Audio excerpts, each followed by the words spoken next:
ভাইয়ের বাসর ঘরে নিজের প্রেমিকা শিখাকে দেখে ভরকে গেলাম।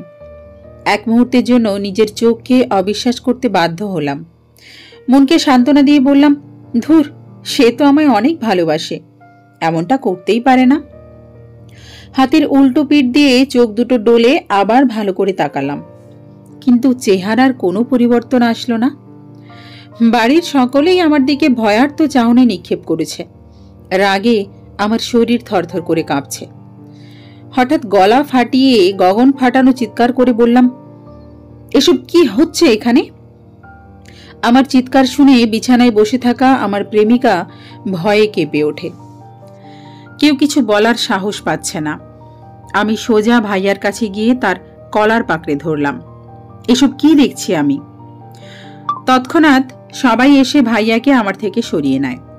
আমি আবারও চিৎকার করে বলতে শুরু করি, তোমরা জানতে না শিখাকে আমি ভালোবাসি?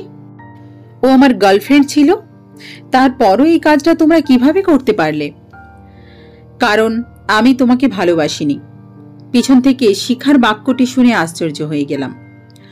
2.5 বছরের সম্পর্ক আমাদের, আর সে এত সহজেই বলে দিল আমি তোমাকে ভালোবাসিনি। তাহলে কি এতদিন সব তোমার অভিনয় ছিল? হ্যাঁ। অবাক করার বিষয় হলো শিখার মুখে অনুশোচনার কোনো ছাপ নেই পর্যন্ত। আমি দিক বিদিক হারিয়ে শরীরের সর্বশক্তি দিয়ে শিখার গালে থাপ্পড় বসিয়ে দিই। এতে সে বসা থেকে শুয়ে পড়ে। এটা দেখে ভাইয়া আমাকে এলো পাথাড়ি মারতে শুরু করে। সাথে লাথি তো আছেই। এখন ভাইয়াকে কেউ আটকাচ্ছে না।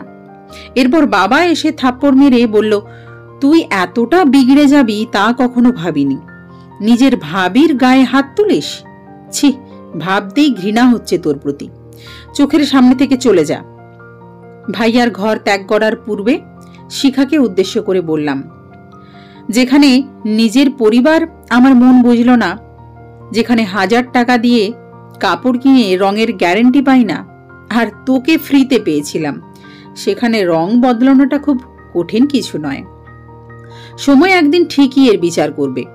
পৃথিবীতে সবকিছু বেইমানি করলেও সময় কখনো বেইমানি করে না। এক মুহূর্ত দেরি না করে নিজের ঘরে চলে আসলাম।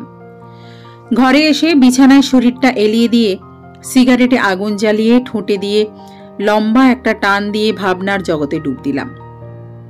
একটা মানুষ কিভাবে এতটা পরিবর্তন হতে পারে সেটা ভাবলেই মনটা কেমন যেন ছন্নছাড়া হয়ে যায়। 2.5 বছরের সম্পর্ককে সে কয়েকদিনই ভুলে গেল। পুরনো দিনের কথাগুলো ভাবলেই ঠোঁটের কোণে হাসি চলে আসে। একটা সময় ছিল যখন শিখা আমার জন্য পাগল প্রায়। যে মানুষটা আমাকে ছাড়া এক মুহূর্ত থাকতে পারত না, আজ সেই মানুষটাই আমাকে বলছে কিনা সে আমাকে ভালোবাসে না। আজ খুব করে মনে পড়ছে তার মিষ্টি মিষ্টি আবদারগুলো। রাত 2টোর সময় আমি যখন গভীর ঘুমে আচ্ছন্ন থাকতাম, তখন সে ফোন দিয়ে বলতো, মুগ্ধ, আমার খুব আইসক্রিম খেতে ইচ্ছে করছে, একটু এনে দাও না।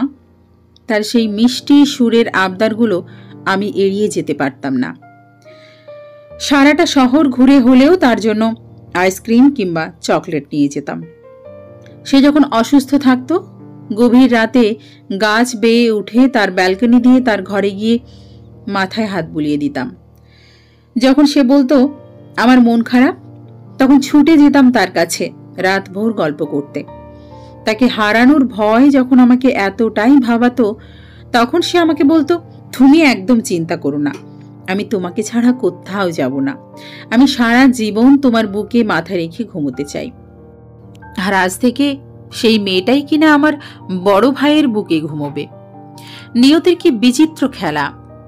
চাকরির ইন্টারভিউ দিতেই কিছুদিনের জন্য ঢাকা গিয়েছিলাম। সেখানে থাকতে হয়েছে কিছুদিন। এই কয়দিনই ঠিকমতো কথা হয়নি শিখার সঙ্গে। আর এতটুকু সময়েই সে নিজেকে এতটা পরিবর্তন করতে গেল, মজে গেল আমার ভাইয়ের মোহে। আর মজবেই বা না কেন, কত বড় অফিসার সে, মাস শেষে লাখ টাকা উপার্জন করে, আর আমি তো একটা বেকার ছেলে। ঢাকায় থাকা অবস্থায় শুনেছি ভাইয়ার বিয়ে ঠিক। ভেবেছিলাম তারা হয়তো আমার আসা পর্যন্ত অপেক্ষা করবে, তারপর বিয়ে হবে। কিন্তু আমার পরিবারের কাছে আমি এতটাই অবহেলার পাত্র ছিলাম যে তারা আমার অনুপস্থিতিতে ভাইয়ার বিয়ে দিয়ে দেয়। তারা ভাবতো আমি থাকলেই যদি কোনো সমস্যা বাঁধিয়ে ফেলতাম। ভাইয়া জানতো না যে আমি শিখাকে ভালোবাসতাম, কিন্তু মা বাবা তো জানতেন। হঠাৎ হাতে গরম কিছুর ছোঁয়া পেয়ে হাতের দিকে তাকালাম। সিগারেটটা পুড়ে শেষ হয়ে গেছে। ঘর থেকে বেরিয়ে ছাদে গেলাম। সেখানে আরও একটা সিগারেট ধরালাম। মনের সুখে সিগারেটে টান বসালাম। পৃথিবীতে সিগারেটই হচ্ছে একমাত্র খাবার, যেটা মনের অতল গহরে লুকিয়ে থাকা কষ্টকে টেনে হিঁচড়ে বের করে উড়িয়ে নিয়ে যায় নিজের সাথে। ঘুরে বেড়ায় পথহারা পথিকের মতো। এভাবে কয়েকটা সিগারেট শেষ করার পর বাড়ি থেকে বের হলাম বাড়ির পাশে থাকা ব্রিজের উদ্দেশ্যে। হাঁটছি আর সিগারেটের ধোঁয়া ওড়াচ্ছি। কিছুক্ষণ সেই কাঙ্ক্ষিত জায়গায় পৌঁছালাম। মুহূর্তে নিজের জীবনটাকে খেলনা মনে হচ্ছে। উদ্দেশ্য ব্রিজ থেকে লাফিয়ে আত্মহত্যা করব, কিন্তু ভেতরে ভেতরে অনেক ভয় করছে। এত দূর থেকে লাফ দিলে কি আদৌ বেঁচে থাকব? পরক্ষণেই ভাবলাম, আরে আমি তো মরার জন্যই লাফ দেব, তাহলে মৃত্যু নিয়ে চিন্তা করছি কেন? ইতিমধ্যে হাতে থাকা সিগারেটটাও শেষ হয়ে গেছে। পকেট থেকে সিগারেটের প্যাকেট বের করে দেখি সিগারেটও শেষ। প্যাকেটটাকে মুখের সামনে তুলে ধরে বললাম, শেষে তুইও আমাকে ছেড়ে যাচ্ছিস? আর যাবি বাই না কেন? যেখানে নিজের পরিবার পাশে রইল না, সেখানে তোকে কাছে পাওয়া বিলাসিতা মাত্র। এই পৃথিবীর সবাই স্বার্থপর রে। নিজের স্বার্থ হাসিল করে সবাই একা করে চলে যায়। দিন শেষে বেঈমানগুলোই সুখে থাকে, আর কষ্টে মরে বোকা মানুষগুলো। আমরা যাকে নিজের থেকেও বেশি আপন ভাবি, একদিন সেই মানুষটাই পর করে চলে যায়। কেন এমন হয় বলতে পারিস? যা, তোকেও মুক্তি দিয়ে দিলাম বলেই প্যাকেটটা পানিতে ফেলে দিলাম। মুহূর্তেই হারিয়ে গেল প্যাকেটটি। ভাবছি এইভাবেই আমিও হারিয়ে যাব সবার আড়ালে। ব্রিজের রেলিংয়ের উপর দাঁড়িয়ে দিলাম লাফ। রাত 2টোর সময় অচেনা একটা মেয়ের হাতে থাপ্পড় খেয়ে আত্মহত্যার চিন্তা আপাতত মঙ্গল গ্রহে চলে গেছে। গালে হাত দিয়ে চিন্তা করছি আমাকে থাপ্পড় মারার কারণ। লাফ দিতেই যাচ্ছিলাম, তখনই কে যেন পা জড়িয়ে ধরে। তাই আর লাফ দেওয়া হয়নি। মেয়েটির দিকে ভালো করে তাকিয়ে দেখি কালো জিন্সের প্যান্ট, কালো হুডি, কালো একটা মাস্ক, হুডির টুপি মাথায় দেওয়া, সবকিছুই কালো। সামনে যে একটা মেয়ে দাঁড়িয়ে আছে সেটা বোঝাই যাচ্ছে না ঠিক মতো।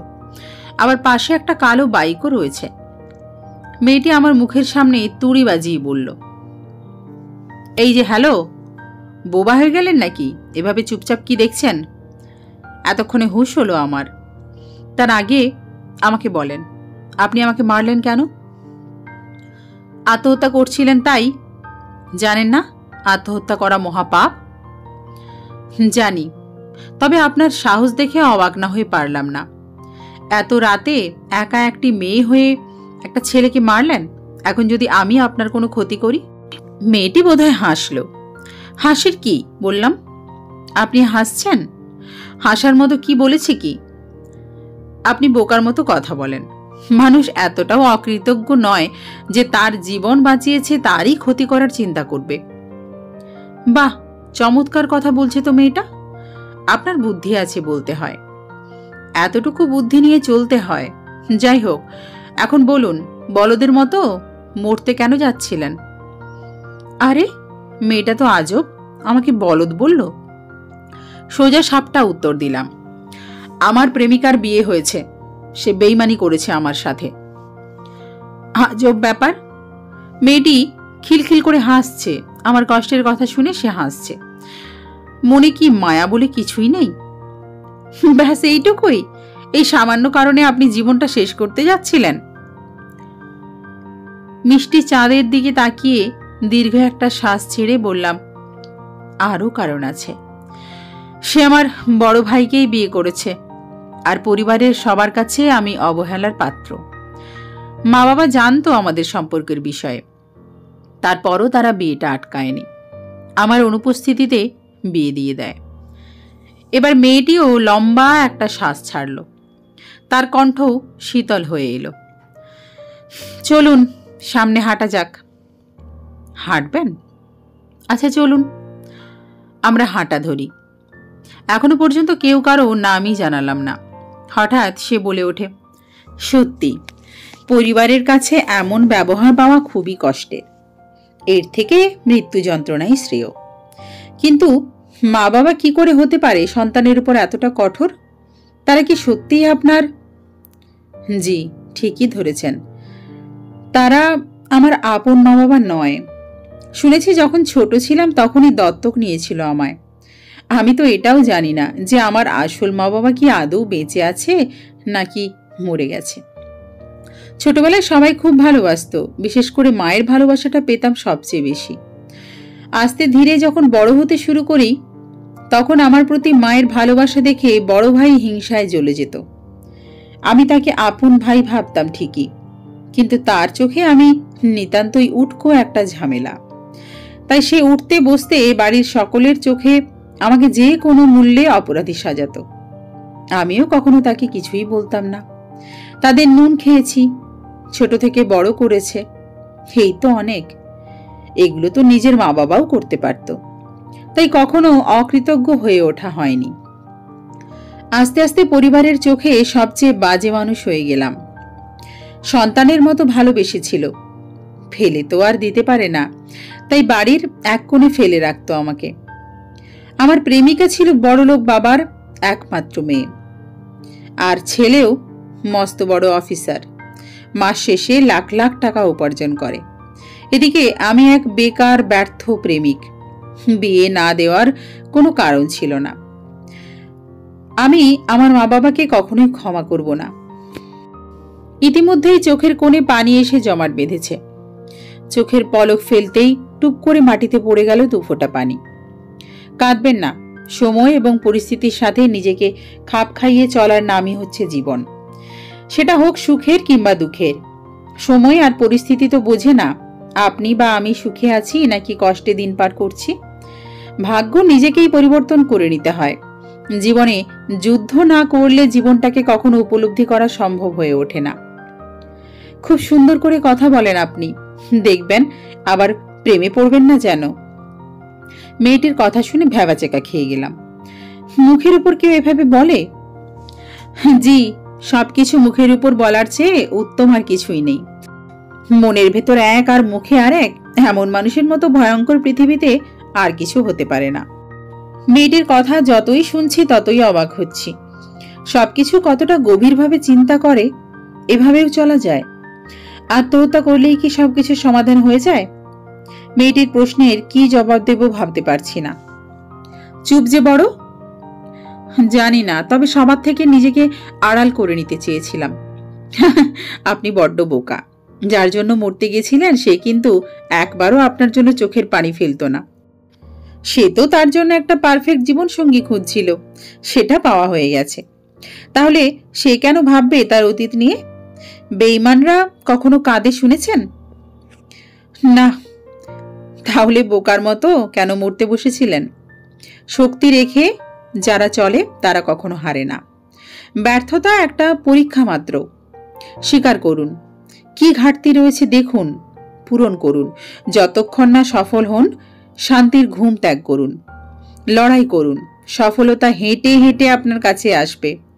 আমরা যখন ছোট ছিলাম হাঁটার পথে 1000 বার হোঁচট খেয়ে পড়ে গেছি। তখন কি আমরা পড়েই ছিলাম? না, উঠে দাঁড়িয়ে আবারও হাঁটতে শুরু করেছি। তাই তো আজ এখন নিজে হাঁটতে পারি। তখন যদি চেষ্টা না করে ব্যর্থ হয়ে পড়ে থাকতাম তাহলে আজ সমাজের কাঁধে বোঝা হয়ে থাকতাম। চলতি পথে হোঁচট খেয়েছেন, ঘাবড়াবেন না, উঠে দাঁড়ান। দরকার হলে কিছুটা সময় বিশ্রাম নিয়ে আবার চলতে শুরু করুন। থেমে গেলে সফলতার দ্বারে পৌঁছাবেন কিভাবে? বেঈমানদের জন্য নিজেদের কষ্ট দেয় তো বোকারা। অন্যের জন্য নয়, নিজের জন্য বাঁচুন। বাঁচার জন্য লড়াই করুন। নিজেকে এমনভাবে তৈরি করুন যাতে আপনাকে যারা অসফল দেখতে চায়, যারা আপনার কষ্টের কারণ, তারা যেন জ্বলে পুড়ে খাক হয়ে যায়। জানি না মেয়েটাকে, তবে তার অনুপ্রেরণার বার্তা পেয়ে খুব করে বাঁচতে ইচ্ছে করছে। স্বাদ জাগছে পুনরায় পৃথিবীটাকে জানবার। হ্যাঁ, আমি বাঁচব, নিজের জন্য হলেও বাঁচব। এভাবে যদি সবাই ভাবতো তাহলে বিচ্ছেদের পর হয়তো মৃত্যুর হার বাড়ত না। আপনার মনটা ভীষণ খারাপ, চলুন আপনাকে নিয়ে একটু ঘুরে আসি, যদি মন ভালো হয়। মেয়েটি বাইকে উঠে স্টার্ট দিল। আমিও 7-5 না ভেবে উঠে পড়লাম। জানি না সে কোথায় নিয়ে যাচ্ছে, তবে ভালো লাগছে ভীষণ। আমি ভাবছি, প্রচুর ভাবছি। কি ভাবছি সেটাও জানি না, তবে ভাবতেও ভালো লাগছে। অগোছালো চিন্তাগুলোকে গুছিয়ে নিলাম খানিকক্ষণের মধ্যেই। হঠাৎ সে বাইক থামায়। ঝাঁকুনি খেয়ে ভাবনা থেকে বেরিয়ে এলাম। সামনে একটা ছোট্ট চায়ের দোকান। দুজনে নেমে দোকানের টঙে বসলাম। চাচা, কড়া করে 2 কাপ চা দাও তো। তোমরা বসে পড়ো, আমি দিতাছি। তাদের কথোপকথন শুনে বোঝার অবকাশ থাকে না তারা পূর্ব পরিচিত। দোকানদার চাচার চুল দাড়ি সব পেকে গেছে। সেও হয়তো দুনিয়ার বুকে এক যাযাবর, ঘরে বউ নেই, থাকলে কি আর এত রাতে দোকান খুলে বসতো। চাচার চা খেয়ে মুডটা ফ্রেশ হয়ে গেল। চাচা, চাটা কিন্তু অনেক সুন্দর হয়েছে, ঘটা করে কথাটি বললাম চাচাকে। হ্যাঁ, তাই তো প্রতি রাতে এখানে এসে চা খেয়ে যাই। এখন চায়ের টাকাটা দিন। মেয়েটির কথা শুনে আহাম্মক হয়ে গেলাম। নিজে নিয়ে এসে চা খাইয়ে টাকা দিতে বলে? এত অবাক হওয়ার কিছুই নেই। ভাবছেন আমি নিয়ে এসে টাকা কেন দিতে বলছি? ভেবেও লাভ নেই, কারণ একটা ছেলের সামনে একটা মেয়ে বিল দেবে, এটা ছেলেটার জন্য সম্মানহানি থেকে কম না। বেশি কিছু না ভেবে চাচার দিকে একটা 100 টাকার নোট বাড়িয়ে দিলাম। সে হাসছে। বাজান, আমার কাছে ভাঙতি নেই, বাকিটা দিতে হবে না চাচা, রেখে দিন। তারপর আবার হাঁটা ধরি। আচ্ছা, আমি না হয় প্রেমে ছ্যাঁকা খেয়ে ব্যর্থ হয়ে মরতে এসেছিলাম, কিন্তু আপনি এত রাতে বাইরে কি করেন? মেয়েটি মুহূর্তের মধ্যেই উত্তর দিল, ওই যে নিজের জন্য বাঁচতে সুখের খোঁজে ছুটে চলা এক গন্তব্যহীন পাখি আমি। মানে ঠিক বুঝলাম না। ছোটবেলায় মাকে হারাই, তারপর বাবা আমার দেখাশোনার জন্য আরেকটা বিয়ে করে, কিন্তু সৎ মায়ের চোখে আমি সৎই রয়ে গেলাম। বাবার অগোচরে আমার উপর অত্যাচার করত। বড় হওয়ার সাথে সাথে নিজেকে পরিবর্তন করে নিলাম। আপনার মতোই আমার জীবনটা। এখন আমিও আপনার মতো বাবার চোখে বাজে মেয়ে। তাদের কথা রাত বিরেতে ঘুরে বেড়াই, কোথায় না কোথায় নষ্টামি করি, তাই সারাদিন বাইরে ঘুরে বেড়াই। বাড়িতে গেলেই হাজারো প্যানানি সহ্য করতে হয়, তাই শেষ রাতে বাড়ি ফেরা হয়। আমার সঙ্গী ওই বাইকটাই। যার মা নেই সে বোঝে মা না থাকার কষ্ট। আল্লাহ পৃথিবীর সকল মাকে 1000 বছর বেঁচে থাকার তৌফিক দান করুন, আমিন। মেয়েটি আমাকে বাড়ির সামনে এসে নামিয়ে দিল। আজ সে আমাকে না বাঁচালে পৃথিবীর স্বাদটা হয়তো পেতামই না। আল্লাহ সঠিক সময় সঠিক জায়গায় সঠিক মানুষকেই প্রেরণ করে, এটাই তার জীবন্ত উদাহরণ হয়ে থাকবে আমার মনে। আপনার সাথে দেখা হয়ে অনেক ভালো লাগলো। মেয়েটি মিষ্টি একটা হাসি দিয়ে বলল, ভালো থাকবেন আর নিজের খেয়াল রাখবেন, আজ আসি। এই বলে স্টার্ট দিল। আমি পিছু ডাক দিলাম, আমি মুগ্ধ। আপনি? সে একটু জোরেই বলল, উপমা হাসান রুহি, বলেই টান দিয়ে চলে গেল। বাহ, চমৎকার নাম, উপমা হাসান রুহি। কি মিষ্টি লাগছে শুনতে। যেমন মিষ্টি মনের মানুষ তেমনি মিষ্টি তার নাম। সকালে শিখাকে উদ্দেশ্য করে বললাম, ভাবি আমাকে নাস্তা দাও, খুব ক্ষুধা পেয়েছে। বাক্যটি শুনে টেবিলে বসে থাকা সকলের চোখ ডিমের মতো বড় হয়ে গেছে। এক রাতেই গার্লফ্রেন্ডকে এত সহজে ভুলে গেল কি করে? এক রাতেই এতটা পরিবর্তন? বড্ড ভাবাচ্ছে বিষয়টা। আর শিখা তো আহাম্মকের মতো হাঁ করে তাকিয়ে আছে আমার দিকে। কি ব্যাপার ভাবি, এভাবে তাকিয়ে আছো কেন? আর তোমরা সকলে আমাকে এভাবে দেখছো কেন? আগে দেখোনি আমাকে? মা আমার মাথায় হাত দিয়ে বলল, তুই ঠিক আছিস তো মুগ্ধ? শরীর খারাপ করেনি তো? মায়ের কথা শুনেই মনের ভেতর জ্বলতে থাকা বাতিটা কেমন যেন নিভে গেল। যেই মা আগে কোনো বাক্য শেষ করার আগেই বাবা শব্দটা জুড়ে দিত, আজ সেই মাই নাম নিয়ে ডাকে। মনটাকে শক্ত রেখে বললাম, আমি সম্পূর্ণ ঠিক আছি। আর তোমরা এমন বিহেভিয়ার করছো কেন সেটাই তো বুঝে উঠতে পারছি না। কেউ কিছু বলার আগেই ভাইয়া কর্কশ কণ্ঠে বলে ওঠে, দেখো নেশা টেশা করেছে কিনা।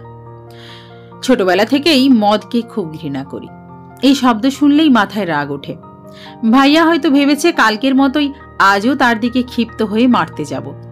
আমি নিজেকে কন্ট্রোল করে ভাইয়ার দিকে তাকিয়ে একটা মিষ্টি হাসি উপহার দিলাম। এতে তার হাসিটা নিভে গেল। নেশা তো কাল রাতে করেছিলাম ভাইয়া, তাই কাল উল্টোপাল্টা সব কাজ করে ফেলেছি। ক্ষমা করে দিস ভাইয়া, আর ভাবি তুমিও ক্ষমা করে দিও প্লিজ। শিখার দিকে তাকাতেই চোখের কোণে পানি এসে জড়ো হলো। মেয়েটা কতটা স্বার্থপর। সবার চোখ এড়িয়ে সেটা মুছে নিলাম। কেউ না দেখলেও শিখা দেখে নিয়েছে, কারণ তখন তার দিকেই তাকিয়েছিলাম। মনের ভেতর কষ্ট লুকিয়ে রেখে আর কতই বা হাসা যায়।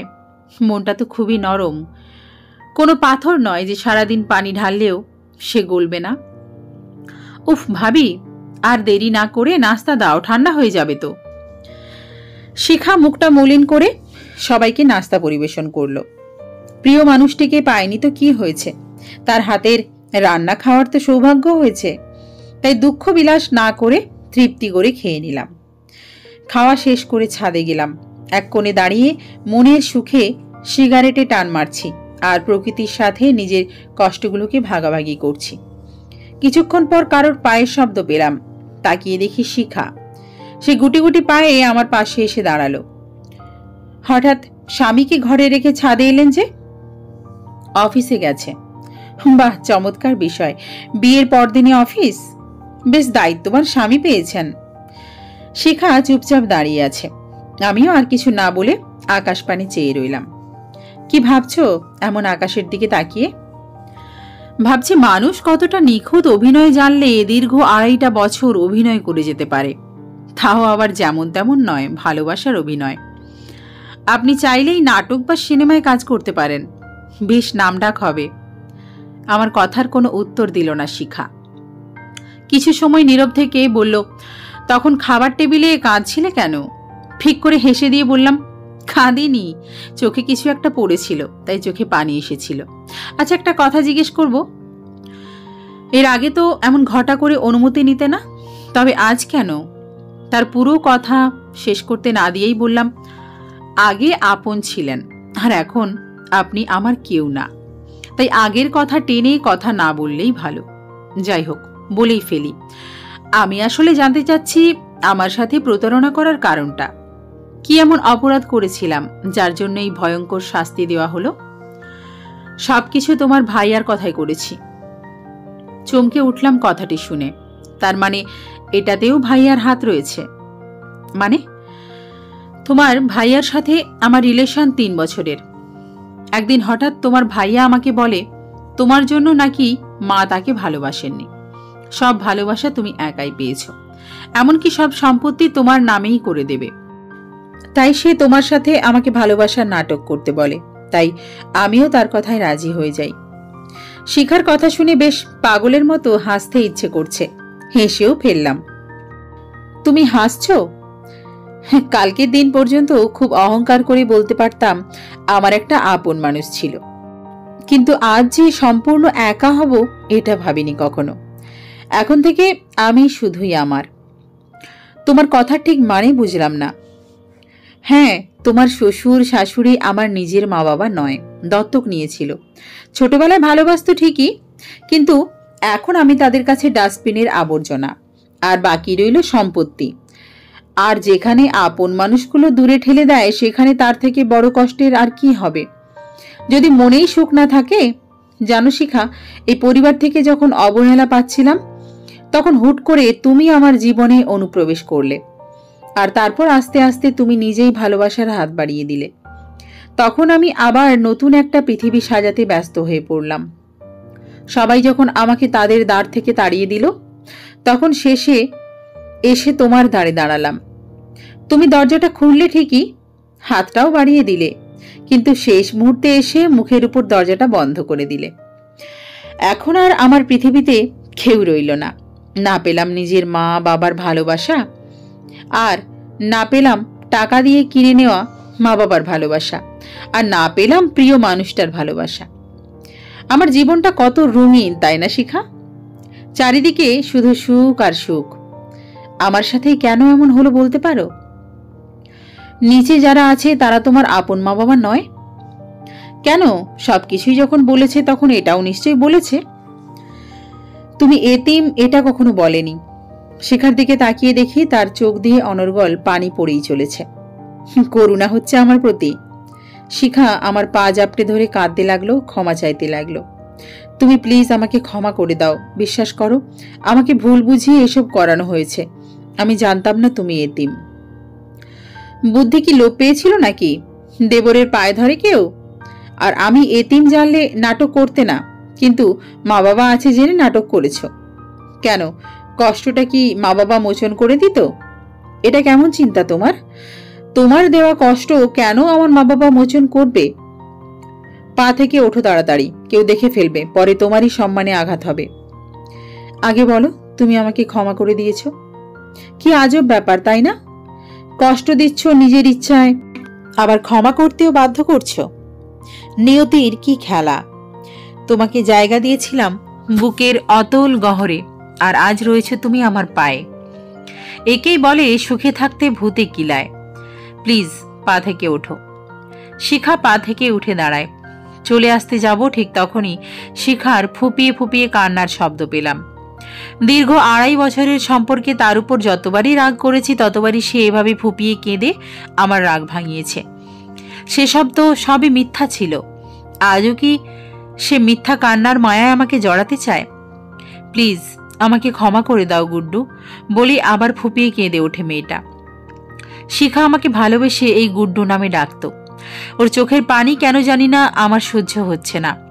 মনের ভিতর অজানা এক চিনচিন ব্যথা অনুভব করছি। হিতাহিত জ্ঞান হারিয়ে শিখাকে জড়িয়ে ধরলাম। সে আমাকে ভালো না বাসলেও আমি তো বেসেছি। আমিও যদি তাকে কষ্ট দিই তাহলে আমাদের মধ্যে পার্থক্য রইল কি? আমি তো সত্যিই ভালোবেসেছি, তাই আমার উচিত তাকে ক্ষমা করে দেওয়া। শিখার কপালে ছোট্ট একটা চুম্বন করে বললাম, আচ্ছা ক্ষমা করে দিলাম তোমায়। দোয়া রইল তোমার জীবনের প্রতিটি কোণা সুখ দিয়ে ভরে উঠুক। আমি জানি এখানে থাকলে আমাদের সম্পর্কটা একদিন পরকীয়ায় পরিণত হবে, তাই আমাকে অনেক দূরে চলে যেতে হবে। 2 দিন পরে সবার কাছ থেকে বিদায় নিয়ে চলে এলাম ঢাকা শহরে। আসার সময় সবাই খুশি হলেও শিখার চোখের কোণে ছিল জমাট বাঁধা পানি। তাকে ইশারায় বলেছিলাম কখনো কাঁদবে না, সবসময় মুখে হাসি রেখা ফুটিয়ে রাখবে। তোমাকে হাসিতেই মানায়। তুমি হচ্ছে একটা গোলাপ গাছ, আর সেই গাছে ফুল ফোটা আবশ্যক। আজ 3 বছর পর আবার নিজের শহরে পা রাখছি। পরনে পুলিশের উর্দি, পদবিটা পেয়েছি ওসি সাহেবের। নিজের শহরে পা রাখতেই পুরনো দিনের কথাগুলো লাফিয়ে উঠল মাথায়। শিখাকে দেখার অদম্য ইচ্ছা জাগলো মনে, কিন্তু যেটা হারিয়ে যাবার সেটা তো হারিয়ে গেছেই। তাই নিজের ইচ্ছেটাকে মাটি চাপা দিয়ে থানায় চলে গেলাম।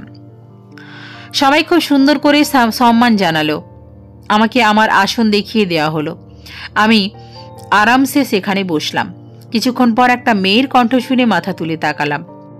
মেয়েটি আমাকে দেখে অবাক হয়েছে মনে হলো। নেম প্লেটে লেখা উপমা, নামটা দেখে আমিও ভড়কে গেলাম।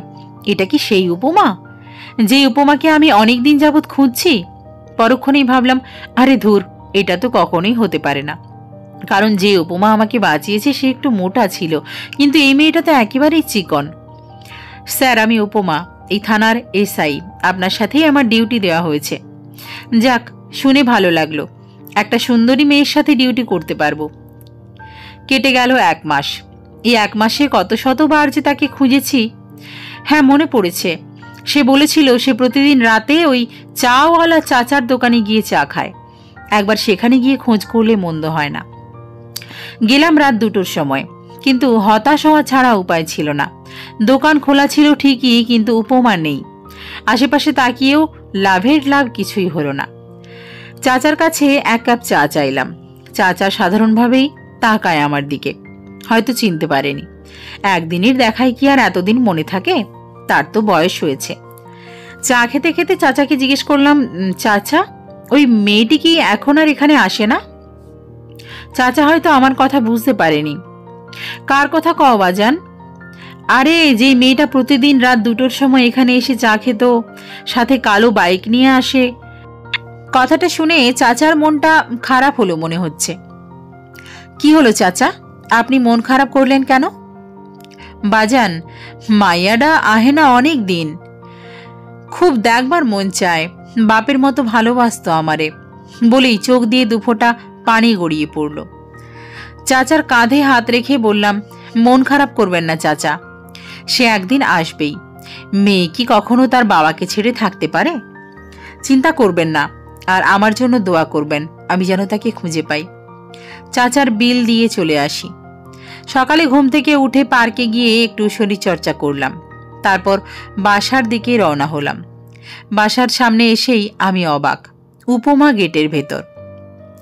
আরে মিস উপমা, আপনি এখানে কি করছেন? স্যার, কালকেই শিফট হয়েছে এখানে। কেটে গেল আরও কয়েকদিন। একদিন রাতে উপমা এবং আমি একসাথে ডিউটি শেষ করে বাসায় ফিরছিলাম। হঠাৎ মনে হলো সেই ব্রিজের কথা, ইচ্ছে হলো সেখানে যেতে, তাই 7-5 না ভেবে গেলাম সেখানে। এ কি স্যার, এখানে নিয়ে এলেন যে? একজনকে খুঁজে পেলেন? উপমার কথাগুলো বড় অদ্ভুত, কেন যেন মনে হয় জেনেও না জানার ভান করে। সে যে ছুটে বেড়ায়, শুধু ধরা দিতেই চায় না। আচ্ছা স্যার, একটা প্রশ্ন করব? হ্যাঁ করুন। আপনি কি বিবাহিত?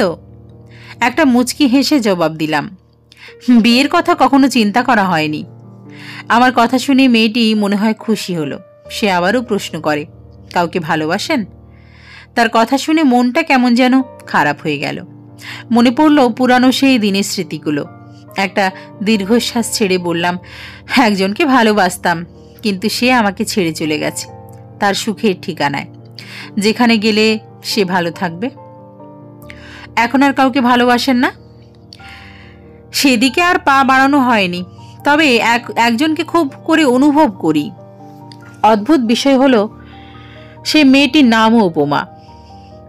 আপনার এক্সকে খুব ভালোবাসতেন? বাদ দিন না, সে সুখে আছে, এই তো অনেক। আমার ভালোবাসা পূর্ণতা পায়নি তো কি হয়েছে? সে সুখী হলেই হলো।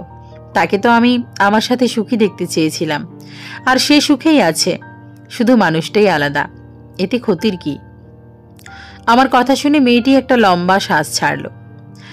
আপনার আবার কি হলো? উপমা হেসে দেয়। ভাবছি স্যার। কি ভাবছেন? আপনি মানুষটা বড় অদ্ভুত। সাধারণ মানুষ তার প্রেমিক বা প্রেমিকাকে হারালে বা ছেড়ে গেলে অনেক অভিশাপ দেয়, কিন্তু আপনি পুরোই উল্টো। বাদ দিন। আরেকটা কথা বলি, এটা থানা নয় যে বারবার অনুমতি নিতে হবে।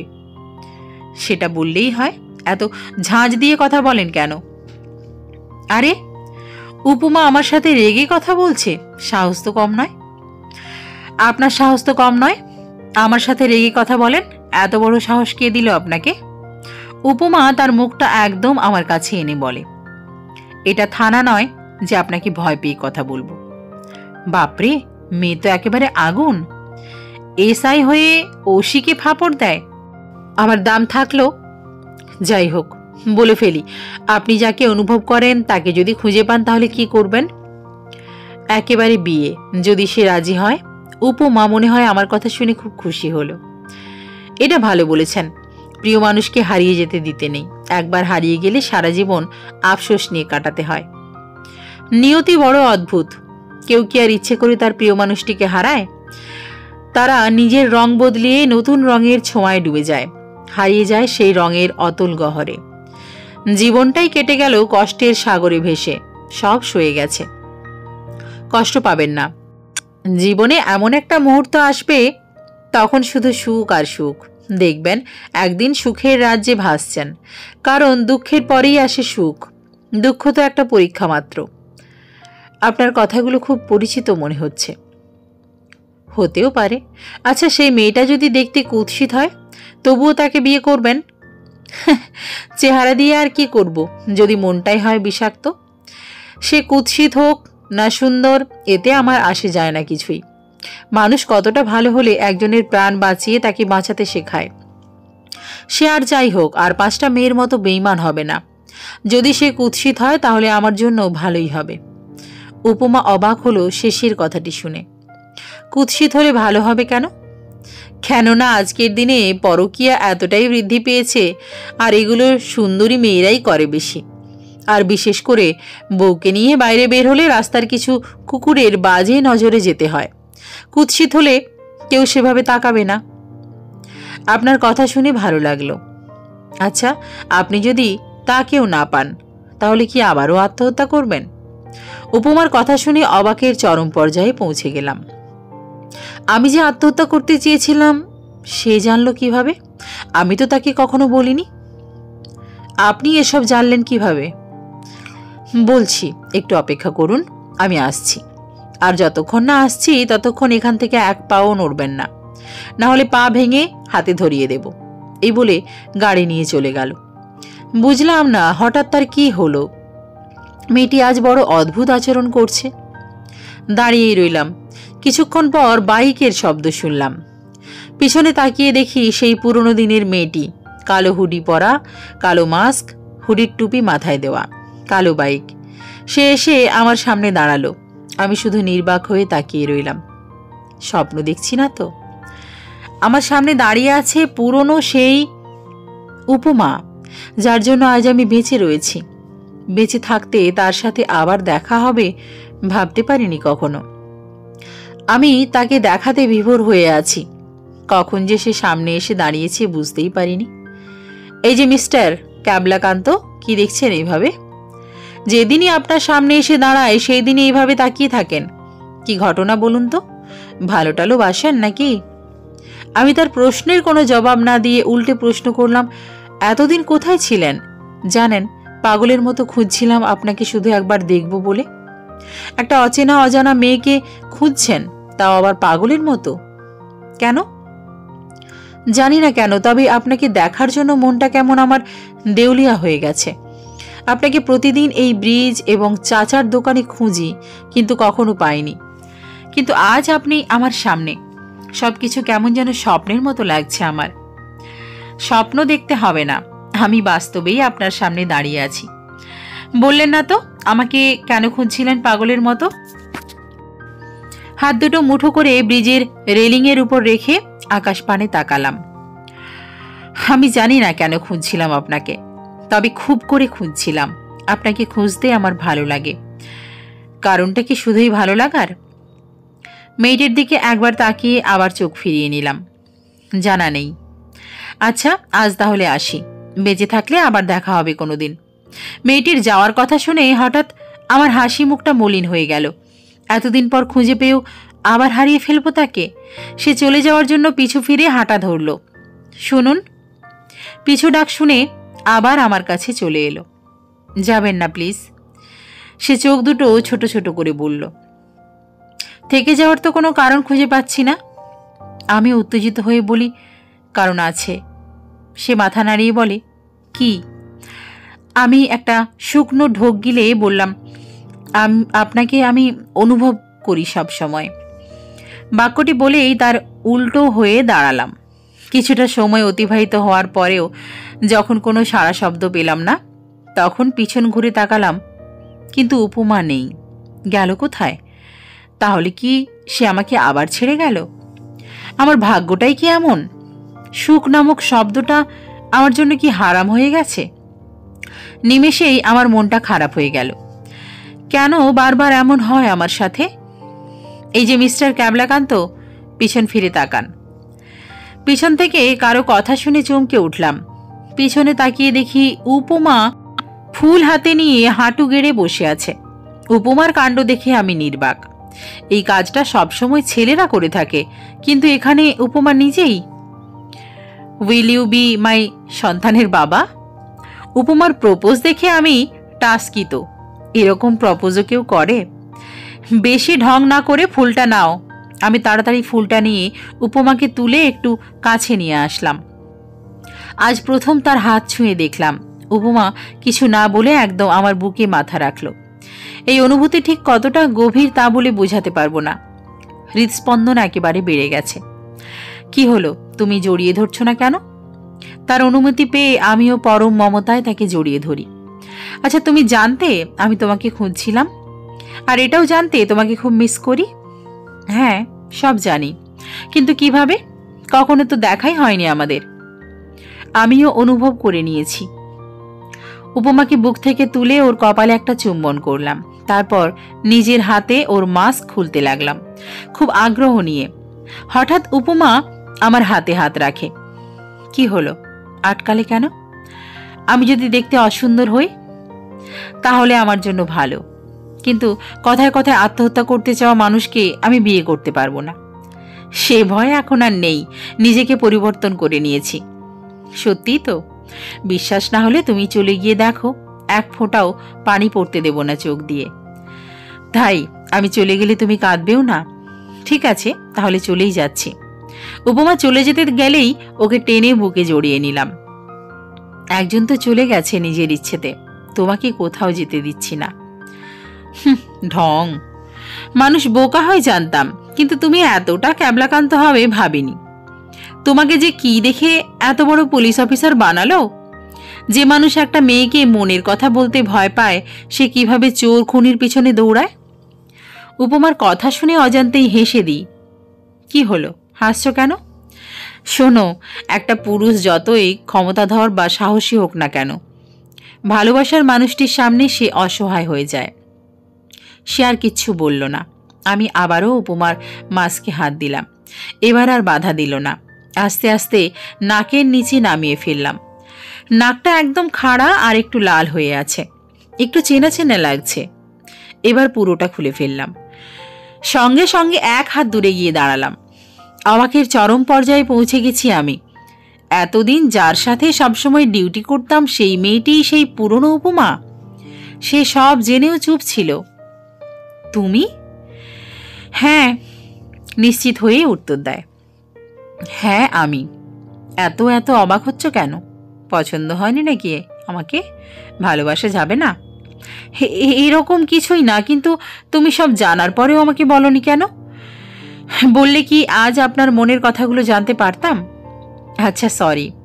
হঠাৎ ওর আপনি বলায় বুঝলাম অভিমান করেছে। সে ভেবেছিল তাকে দেখে খুশি হব, কিন্তু তা না করে হয়েছি অবাক। সরি দিয়ে হবে না, শাস্তি তো পেতেই হবে। সে অসহায় দৃষ্টিতে তাকিয়ে রইল। আমি ওকে মারার জন্য হাত তুলতেই সে চোখ দুটো বন্ধ করে নিল। আমি আর বিলম্ব না করে ওকে কোলে তুলে নিলাম। উপমা আরো বেশি ভয় পেয়ে গেল, কিন্তু চোখ এখনো বন্ধ। সে ভাবছে কি হচ্ছে এসব। আমি তার নাকের ডগায় আলতো করে একটা চুম্বন করলাম। সঙ্গে সঙ্গে সে চোখের পাতা খুলে তাকায়। কি করছো? মানুষ দেখবে তো। তুমি আবার কবে থেকে মানুষের কথা চিন্তা শুরু করলে? হ্যাঁ, এভাবে হেসো না, কন্ট্রোল হারিয়ে ফেলবো। এই খবরদার, রাস্তায় কোনো ভণ্ডামি চলবে না। কে শোনে কার কথা? উপমার দুই চোখের পাতায় এবার চুম্বন করলাম। সে লজ্জায় বুকে মাথা লুকালো। তাকে বাইকের উপর বসিয়ে দিলাম। নাও চালাও, বাসায় চলো। উপমা স্টার্ট দিল। আমি পেছনে বসে ওকে জড়িয়ে ধরে ঘাড়ে থুতনি রাখলাম। এতে সে শিউরে ওঠে। মুগ্ধ, কি করছো? প্লিজ। ওর কানের নিচে ঠোঁটের স্পর্শ করলাম। তারপর ঘাড় থেকে থুতনি সরিয়ে নিলাম, তবে জড়িয়ে ধরে আছি। আর সে আপন গতিতেই বাইক চালাতে শুরু করে। আজ আমার কতটা ভালো লাগছে বলে বোঝানো অসম্ভব। প্রিয় মানুষকে কাছে পাওয়ার অনুভূতিই আলাদা। আচ্ছা, তুমি কবে থেকে আমায় ভালোবাসো? যবে থেকে আমার অনুভবে তুমি এসেছো। পাগল। সকালবেলা কলিং বেল বাজানোর শব্দে ঘুম ভেঙে গেল। একরাশ বিরক্তি নিয়ে দরজা খুলে দেখলাম উপমা দাঁড়িয়ে আছে হাতে বাটি নিয়ে। উপমাকে দেখার সঙ্গে সঙ্গে আমার মুখের বিরক্তি উবে গেল। উপমাকে দেখে মনটা কেমন যেন খুশিতে ভরে ওঠে। বুকে দুহাত গুজে দিয়ে দরজা হেলান দিয়ে বললাম, কি ব্যাপার ম্যাডামের আজ আমার বাড়িতে আগমন? উপমা মুখটা ভেঙচি দিয়ে বলল, এমন হিরোদের মতো ভাব না নিয়ে দরজা থেকে সরে দাঁড়াও, আমি ভেতরে যাব। অগত্যা সে আমাকে ঠেলে ভেতরে ঢোকালো। অমনি আমার হাওয়া ফুস করে বেরিয়ে গেল। তোমার বেডরুম কোনটা? আমি অসহায় ছেলেটার মতো দেখিয়ে দিলাম। উপমা বাটি নিয়ে চলে গেল আমার রুমে। আমিও তার পিছু পিছু গেলাম। বাটিটা টেবিলের উপর রেখে কোমরে হাত দিয়ে আমাকে আদেশ করলো, যাও গিয়ে ফ্রেশ হয়ে এসো। বাথরুমে গিয়ে ব্রাশ করছি আর ভাবছি, বাপরে, এই মহিলা বিয়ের আগে এভাবে আদেশ করছে, বিয়ের পর না জানি কি করে। কি হলো, ব্রাশ করতে এতক্ষণ লাগে? এই মেয়ে তো দেখি আমাকে সবসময় দৌড়ে রাখবে। তাড়াতাড়ি ফ্রেশ হয়ে চলে গেলাম। বাসায় আমাকে আদেশ করা হচ্ছে, তাই না? একবার চলো থানায়, তারপর দেখবে মজা। ইতিমধ্যেই উপমা খাবার প্লেটে বেড়ে রেখেছে, তাও আবার আমার পছন্দের ভুনা খিচুড়ি। আমি খুশি হয়ে বিছানায় বসলাম। প্লেট হাতে নিয়ে খেতে যাব, অমনি উপমা আমার হাত থেকে প্লেটটা নিয়ে খাইয়ে দিতে লাগলো। তোমার যে হাত কেটেছে এটা আমি জানি, তাই আমি খাইয়ে দিচ্ছি। আমি ওর দিকে একটা মায়াবী চাহনি নিক্ষেপ করে খেতে শুরু করি। মেয়েটা কত সুন্দর করে খাইয়ে দিচ্ছে, কখনো আবার ঠোঁটের কোণে খাবার আটকে গেলে সেটাকে আলতো করে সরিয়ে দিচ্ছে। এতটা ভালোবাসা আমার কপালে ছিল। কথাটি সত্যি, দুঃখের পরে আসে সুখ। এই, তুমি কাঁদছো কেন? উপমার কথায় আমার হুঁশা হয়, চোখের পানিতে গাল দুটো ভিজে গেছে। খুব ছোটবেলায় এভাবে আদর করে মা খাইয়ে দিত, এভাবে কেউ খাইয়ে দেয় না। কত কাল হয়ে গেল, আজ তোমার এই মায়ের মতো ভালোবাসা দেখে মায়ের কথা মনে পড়ে গেল। উপমা প্লেটটা ডান হাতে নিয়ে বাম হাত দিয়ে আমার চোখের পানি মুছে দিল। অতীতের কথা ভেবে কি হবে বলো? শুধু শুধু মনটাকে কষ্টের সাগরে ভাসিয়ে দেওয়া। এখন ভাববে শুধু বর্তমান নিয়ে। বর্তমানে ভালো থাকলেই ভবিষ্যতে ভালো থাকতে পারবে। আমি উপমাকে জড়িয়ে ধরে বললাম, এই দুনিয়ায় আমার সকল আপনজন আমায় ছেড়ে চলে গেছে। তুমি কখনো আমায় একলা করে যেও না। যাওয়ার আগেই নিজের করে নাও। তাই করতে হবে। হয়েছে, এখন বাকিটুকু খেয়ে নাও। আবারও খাইয়ে দিচ্ছে উপমা। খুব ভালো লাগছে উপমার হাতে খেতে। যেমন মিষ্টি মেয়ে, তেমনি ওর হাতের রান্নাও অতুলনীয়। খাইয়ে দিতে দিতে উপমা বলে ওঠে, শোনো, পুরুষ মানুষ এতটা আবেগী হলে চলে না। মানুষদের হতে হয় কঠোর, না হলে যে কেউ মন নিয়ে খেলা করবে। বাস্তব জীবনে আমিও অনেক আবেগী, তবে রাগ উঠলে আবেগের মায়ের বাপ। খাওয়া শেষ করে উপমা ওঠার সময় বলে, একটা কথা বলি, রাগ করবে না তো? বলো, রাগ করব না। কাল আমি ইচ্ছে করে তোমার হাত কেটে দিয়েছি, যাতে তোমাকে খাইয়ে দিতে পারি। বলেই উপমা পালাতে চাইলেও পারল না। ওর বাম হাত ধরে হ্যাঁচকা টান দিয়ে বুকের সাথে মিশিয়ে নিলাম। প্লেটটা মেঝেতে পড়ে গিয়ে ভেঙে একাকার। আমার সাথে শয়তানি, তাই না? এবার দেখাচ্ছি মজা। বলেই উপমার ঠোঁটের কাছে নিজের ঠোঁট দুটো নিয়ে গেলাম, একদম কাছাকাছি। দুজনের নিঃশ্বাস বাড়ি খাচ্ছে ঠোঁটের উপর। মুগ্ধ, কি করছো? আমার হাত কেটে দেওয়ার মজা বোঝাবো, প্লিজ কিছু করো না। আমি কোনো কথা না বলে ওকে কিস করব, তখনই উপমা ওর হাত চার ঠোঁটের মাঝখানে নিয়ে আসে। তারপর আমাকে এই বিছানায় ধাক্কা দিয়ে দৌড়ে পালাতে গেলেই প্লেটের ভাঙা টুকরো ওর পায়ে বিঁধে যায়। উপমা হালকা আহ বলে চিৎকার করে মেঝেতে বসে পড়ে। উপমার চিৎকার শুনে আমি ধরফড়িয়ে উঠি।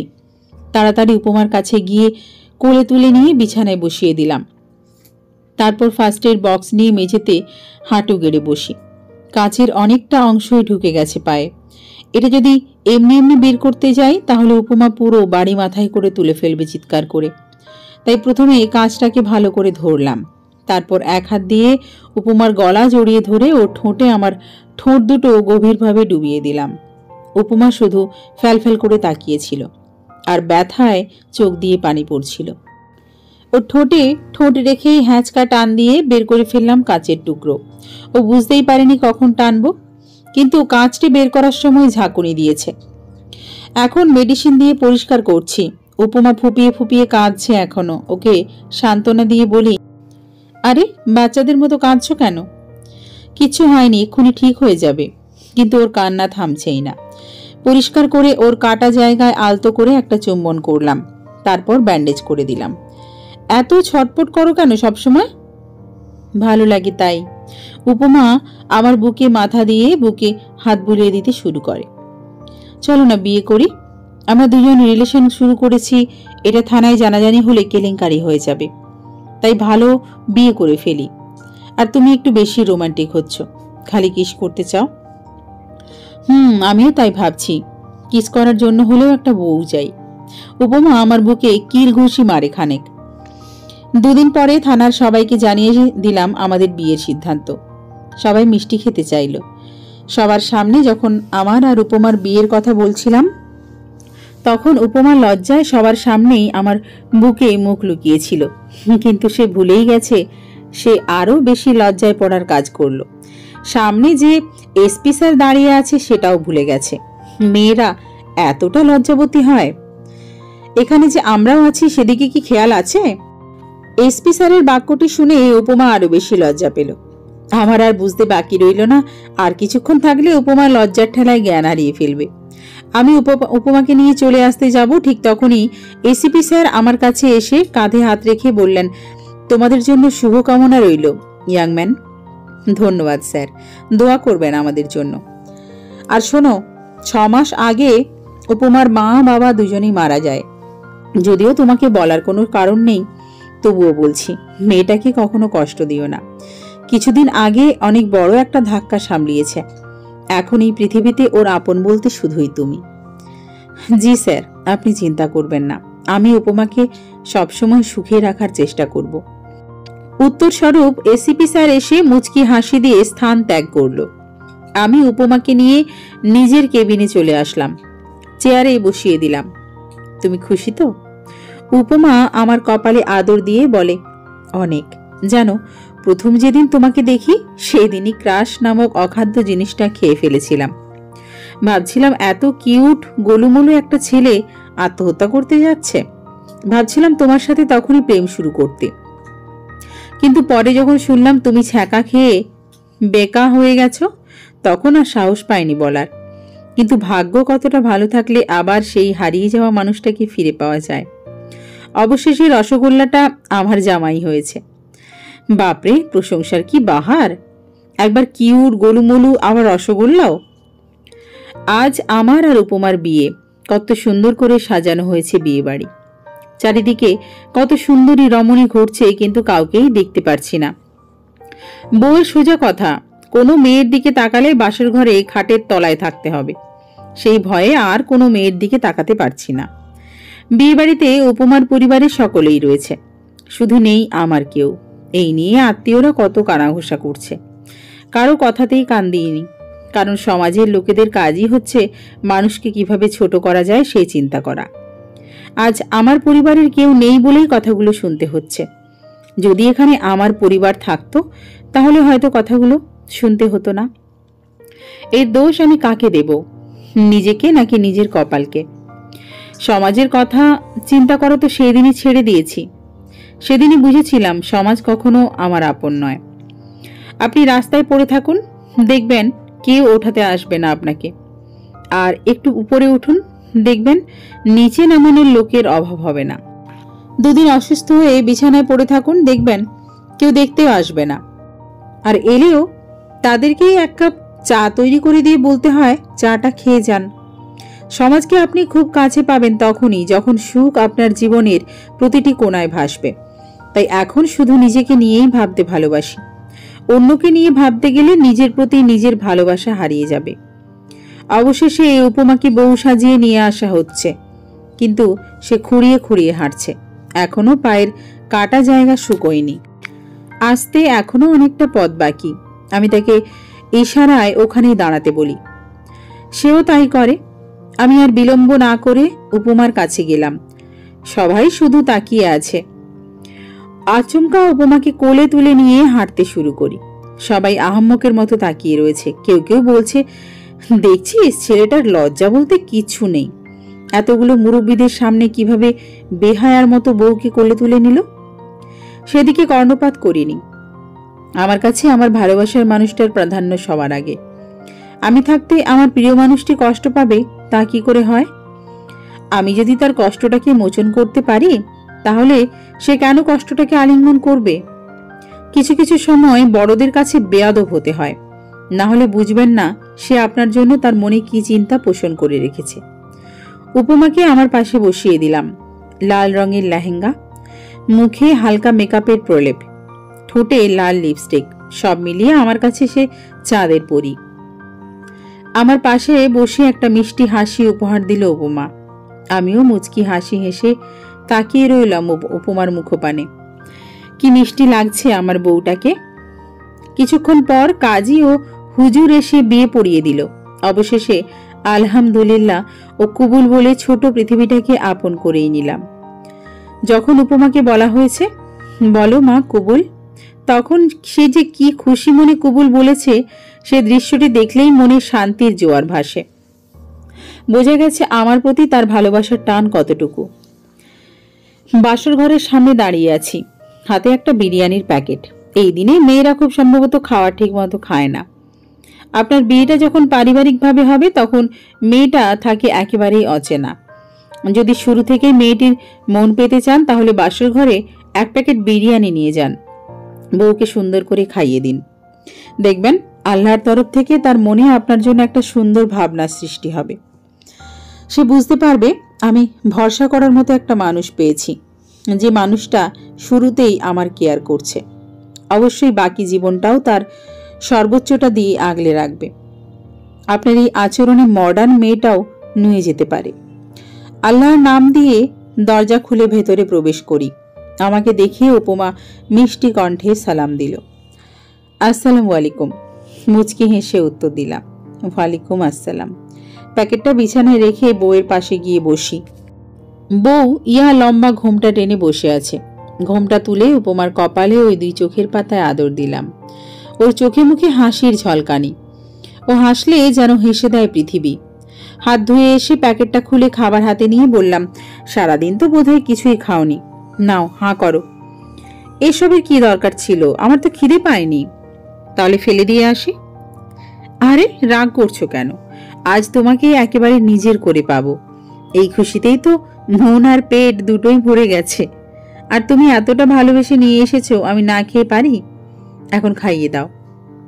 মেয়েটার উপর কোনোভাবেই রাগ করা যায় না। হি হি করে যখন হেসে দেয় তখন মনে হয় চাঁদটা হাসছে। যার হাসি এতটা মায়াবী, যার মনটা বাচ্চাদের মতো কোমল, তার উপর কি আদৌ রাগ করে থাকা যায়?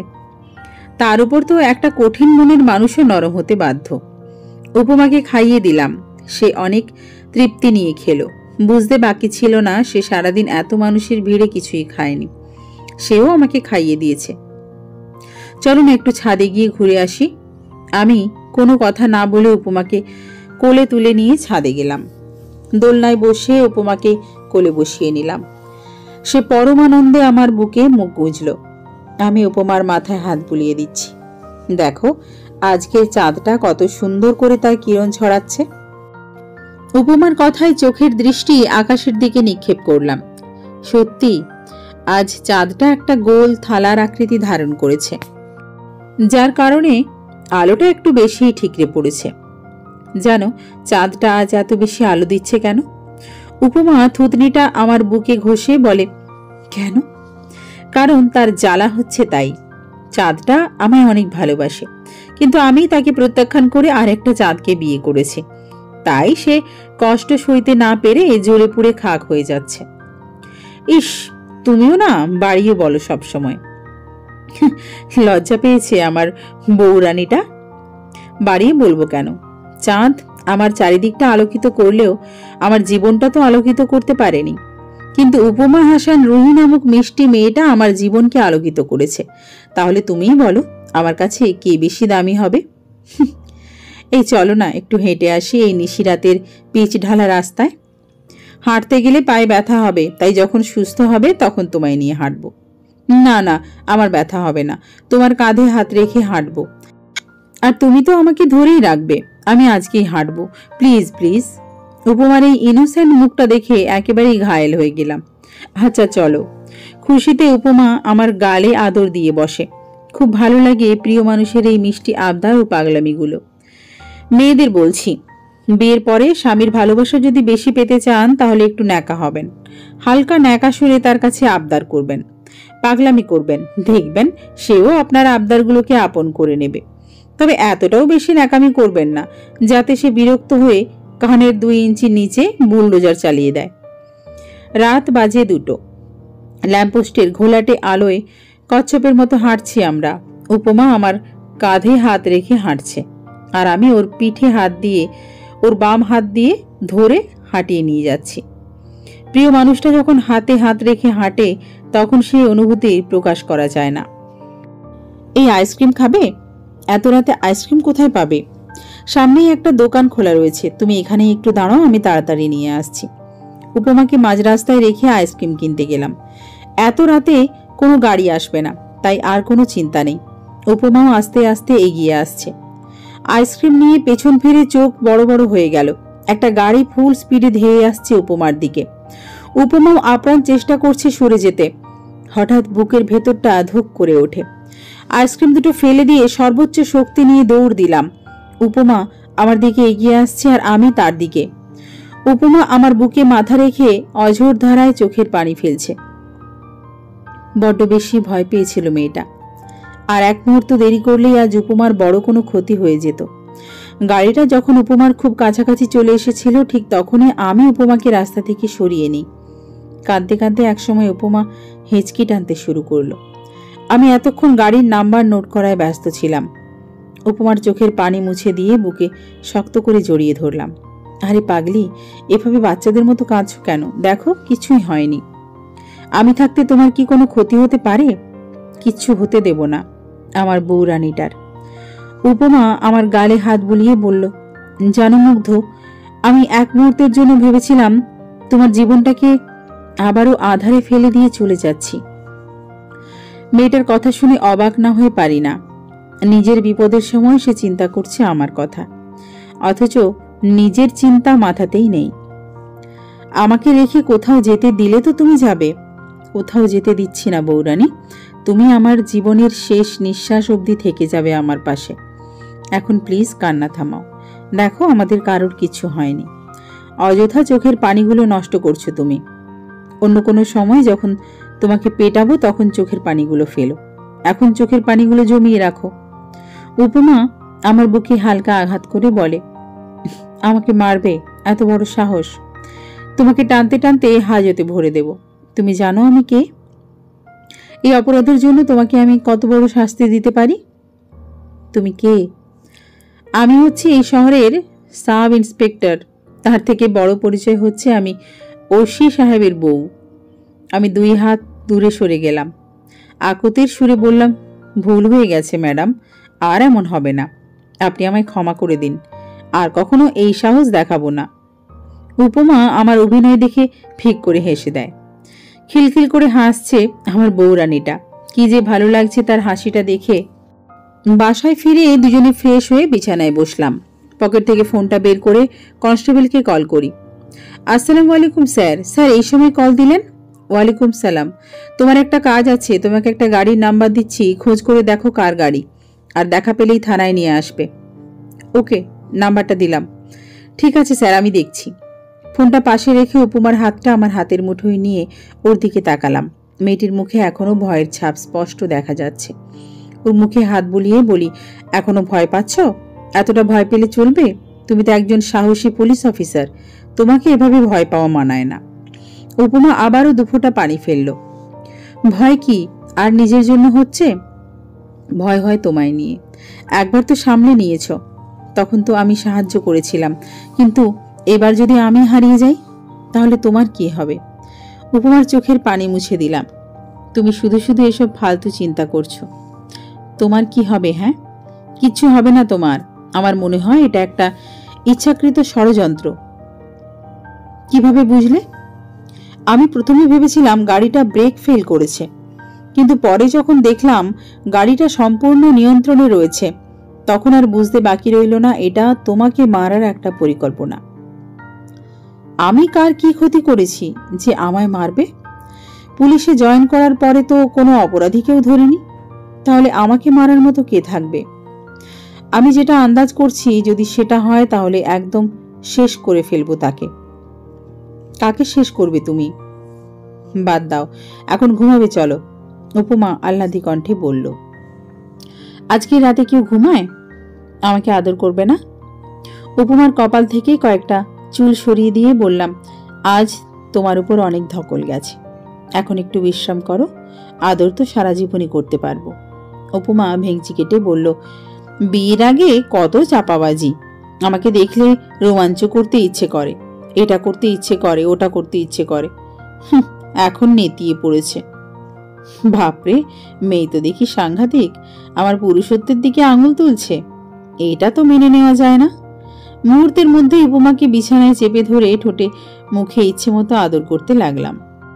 এরপর আস্তে আস্তে দুজনেই হারিয়ে গেলাম ঘুমের গহরে। অতীতকে অতীতই থাকতে দিন। একে মনে করে নিজের জীবনটাকে বিষাক্ত করবেন না। নিজের অতীত বর্তমান জীবনসঙ্গীকে বলবেন না।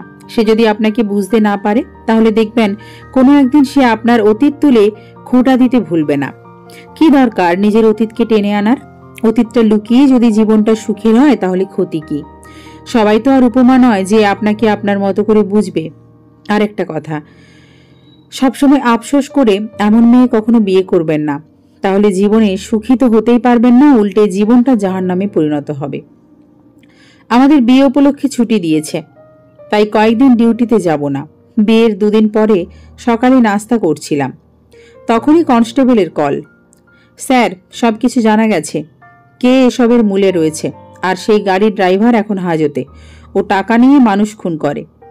কার কাজ এটা? ওর কথা শুনে আমার মাথায় আগুন জ্বলে উঠল।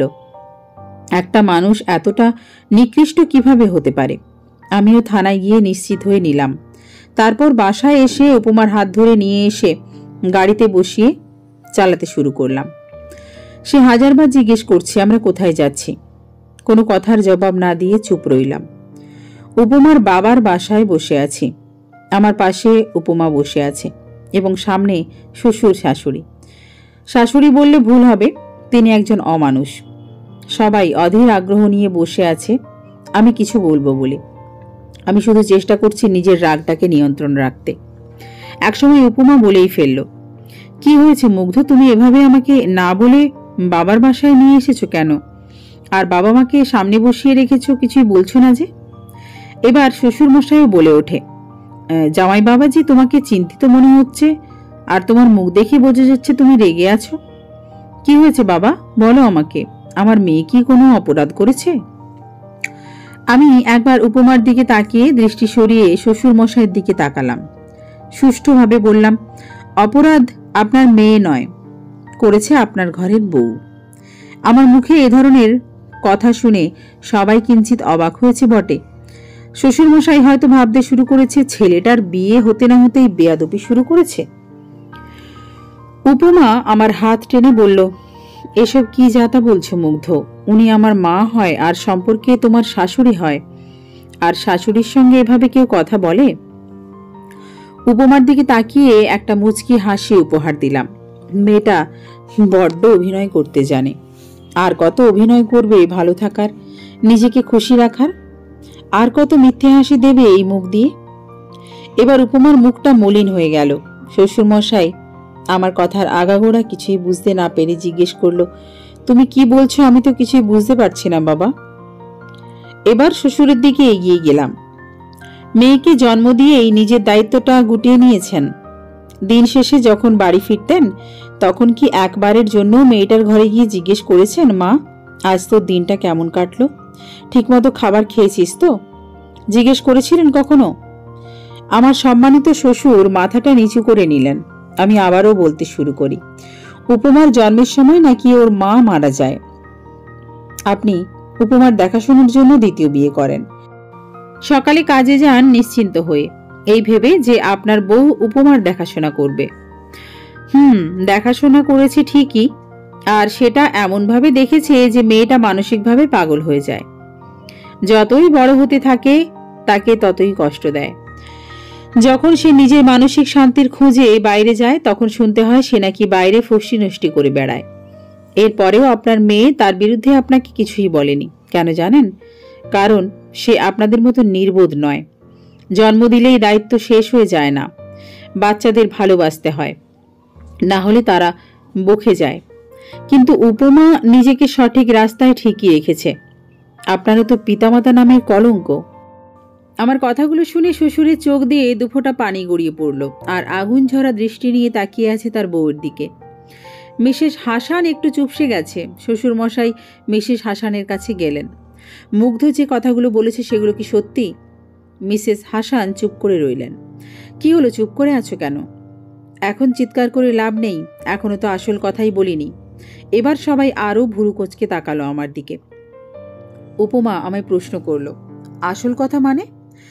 তুমি ক্লিয়ার করে বলো তো বাবা। শ্বশুরের কথায় তার সামনে গেলাম। আমাদের বাসর রাতে আপনার মেয়ের ইচ্ছে ছিল তাকে নিয়ে বাইরে হাঁটতে। গিয়েও ছিলাম। আর সেখানেই উপমাকে মারার চেষ্টা করে গাড়ি চাপা দিয়ে। সেটা আর কেউ নয়, করেছে আপনার স্ত্রী, শুধুমাত্র আপনি আপনার সম্পত্তি আপনার মেয়ের নামে দিয়েছেন বলে। আমার কথা শুনে সবাই অবাকের চরম পর্যায়ে পৌঁছে যায়। সঙ্গে সঙ্গে মিস্টার হাসান মিসেস হাসানকে সর্বশক্তি দিয়ে একটা থাপ্পড় মারে। টাল সামলাতে না পেরে মেঝের উপরে পড়ে যান। উপমা দৌড়ে গিয়ে মিসেস হাসানকে তুললেন। বাবা, এটা কি করেছে তুমি? এটা অনেক আগেই করা উচিত ছিল আমার। টাকার লোভ মানুষকে এতটা নিচে নামাতে পারে? আমার ভাবতেই ঘৃণা হচ্ছে। মিসেস হাসানের প্রতি এই ব্যবহারে আমার এতটুকু খারাপ লাগছে না। আমি আরও তার সামনে গিয়ে বললাম, আপনার ভাগ্য ভালো যে উপমার কোনো ক্ষতি হয়নি, তাই শুধুমাত্র শাশুড়ি বলে ছেড়ে দিলাম। আর যদি উপমার শরীরে এতটুকু আঁচড় লাগতো, তাহলে ভুলে যেতাম আমি আইনের লোক, নিজে হাতে আপনাকে মেরে ফেলতাম। আর পরবর্তী সময়ে যদি এই ভুল করার চেষ্টাও করেন, তাহলে আমার থেকে নিকৃষ্ট আর কেউ হবে না। আমার এই ভয়ঙ্কর রূপ দেখে মিসেস হাসান এবং উপমা দুজনেই ভয় পেল। উপমা আমার কাছে এসে আমার দুই চোয়ালে হাত রেখে বলল, প্লিজ তুমি শান্ত হও, দেখো আমার তো কিছুই হয়নি। উপমার কাঁধ জড়িয়ে ধরে শ্বশুরকে বললাম, বাবা, আপনার যা সম্পত্তি আছে সব আপনার স্ত্রীকে দিয়ে দিন। দুজনে চাকরি করি, আলহামদুলিল্লাহ সুখেই কাটাতে পারবো আমরা আমাদের জীবন। আর শাশুড়ি মা, আপনাকে বলছি, মানুষকে কিভাবে ভালোবাসতে হয় সেটা আপনার মেয়েকে দেখে শিখে নিন। আপনি তাকে এত কষ্ট দেওয়ার পরেও সে আপনাকে শ্রদ্ধা করতে ভোলেনি, নীরবে ভালোবেসে গেছে। যখন চলে আসতে যাব, তখনই উপমা আমাকে টেনে ধরে। পিছনে তাকিয়ে দেখি শাশুড়ি মা উপমার পা জড়িয়ে ধরেছে আর হাউমাউ করে কাঁদতে শুরু করেছে। মারে, তুই আমাকে ক্ষমা করে দে। বিশ্বাস কর, আমি টাকার লোভে অন্ধ হয়ে গেছিলাম। তুই আমাকে ক্ষমা না করলে তোর বাবা আমাকে বাড়ি থেকে বের করে দেবে। তার চোখ দিয়ে অনর্গল পানি গড়িয়েই চলেছে। উপমা জানে এখন তার প্রতি সহানুভূতি দেখালে আমি রেগে যাব, তাই সে আমার দিকে তাকালো মায়ায় ভরা দৃষ্টি নিয়ে। আমিও ইশারায় বললাম, তাকে সামলে নাও। উপমা আমার অনুমতি পেয়ে মিসেস হাসানকে তুলে বুকে জড়িয়ে নিল। মানুষ ভুল করতেই পারে, সেটা হোক বড় বা ছোট ভুল। প্রতিশোধ না নিয়ে ক্ষমা করে দিন, দেখবেন আপনার প্রতিপক্ষ নিজেই লজ্জিত হয়ে যাবে। সেখান থেকে বেরিয়ে বাড়ি চলে আসি। মাঝ রাস্তায় একটা অ্যাক্সিডেন্ট হয়। ভিড় ঠেলে গিয়ে দেখলাম আর কেউ নয়, দুর্ঘটনা হয়েছে আমার ভাইয়ের সাথে। রক্তাক্ত অবস্থায় পড়ে রয়েছে রাস্তায়, অথচ আশেপাশের লোকজন তামাশা দেখতে ব্যস্ত। কেউ কেউ করছে ভিডিও, আবার কেউ গেছে লাইভে। ভাই, আমাদের সমাজটা এমনই। তাদেরকে আপনার বিপদে পাশে পাবেন না, পাবেন সুখের সময়। ভাইয়া আমাকে দেখে হাত দিয়ে ইশারা করলো, হয়তো ডাকছে। আমি সব রাগ অভিমান ঝেড়ে ফেলে দৌড়ে গেলাম তার কাছে। তার মাথাটা আমার কোলে তুলে নিলাম। ভাইয়া আমার হাত দুটো মুঠো করে নিয়ে ভাঙা কণ্ঠে অনেক কথা বলল। ভাইয়ার কথা শুনে আমার কলিজাটা ফেটে যাচ্ছে।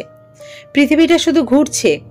শিখা আমার জন্য নিজের জীবনটা এভাবে শেষ করে দিল, আর আমি স্বার্থপরের মতো তাকে একলা ফেলে চলে এসেছিলাম।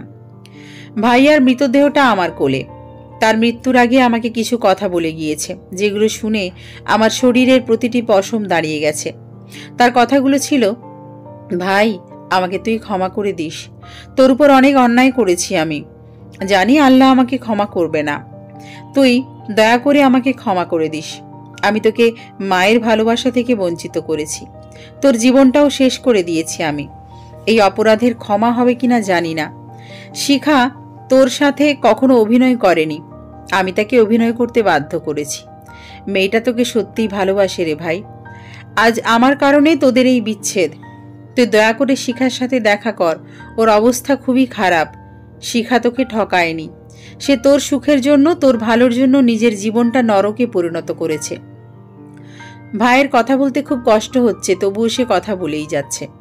আর এদিকে আমার মাথা শুধু ঘুরছে। ভাইয়ের কথার কোনো মানে আমি বুঝতে পারছি না। আমি বললাম, এসব কথা পরে হবে, আগে তুই হাসপাতালে চল। ভাইয়া আমাকে থামিয়ে দিয়ে বলল, আমি হয়তো আর বাঁচব না, এতটাই পাপের ভার বেশি হয়েছে আমার।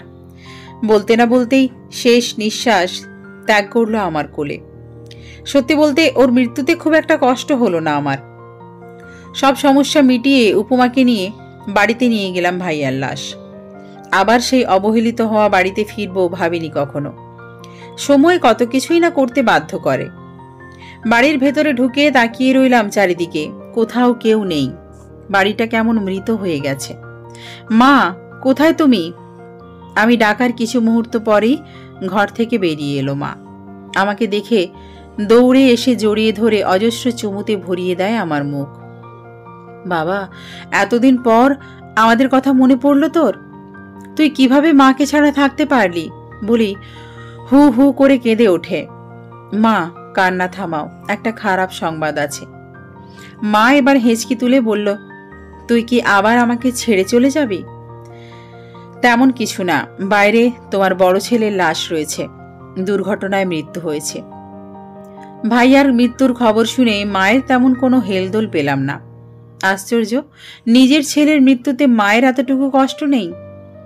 ওর মতো কুলাঙ্গার বেঁচে থাকার অধিকার রাখে না। আমি ওকে অভিশাপ দিয়েছিলাম যেন গাড়ির নিচে পড়ে মরে। আল্লাহ আমার কথা শুনেছে। বুঝতে পারছি মায়ের মাথা ঠিক নেই। এদিকে বাবাও বাড়ি নেই, শিখাকেও দেখছি না। বাবাকে কল করে ডাকা হলো।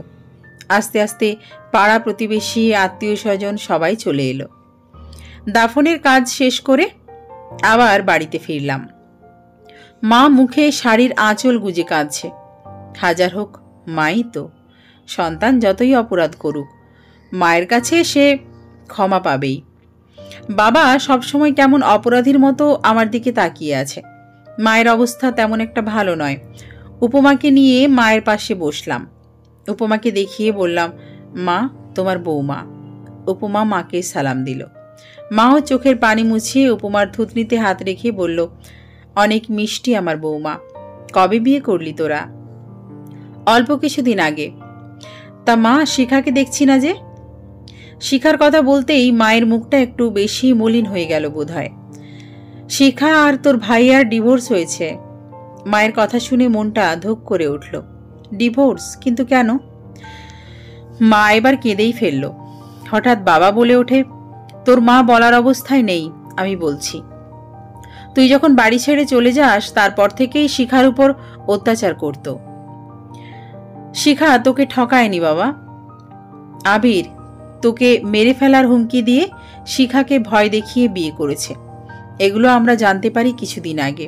আর শিখা তোর মৃত্যুর ভয়ে ওই জানোয়ারটাকে বিয়ে করে ফেলে। নিজের জীবনের শখ আহ্লাদ, তোকে নিয়ে দেখা সব স্বপ্ন, ইচ্ছে, আকাঙ্ক্ষাকে গলা টিপে হত্যা করে। তখন আমরাও তোকে ভুল বুঝেছিলাম, কারণ আবির শিখাকে দিয়ে বলিয়েছে তুই নাকি শিখার সাথে প্রতারণা করেছিস। তোকে নানানভাবে আমাদের সামনে খারাপ করেছে।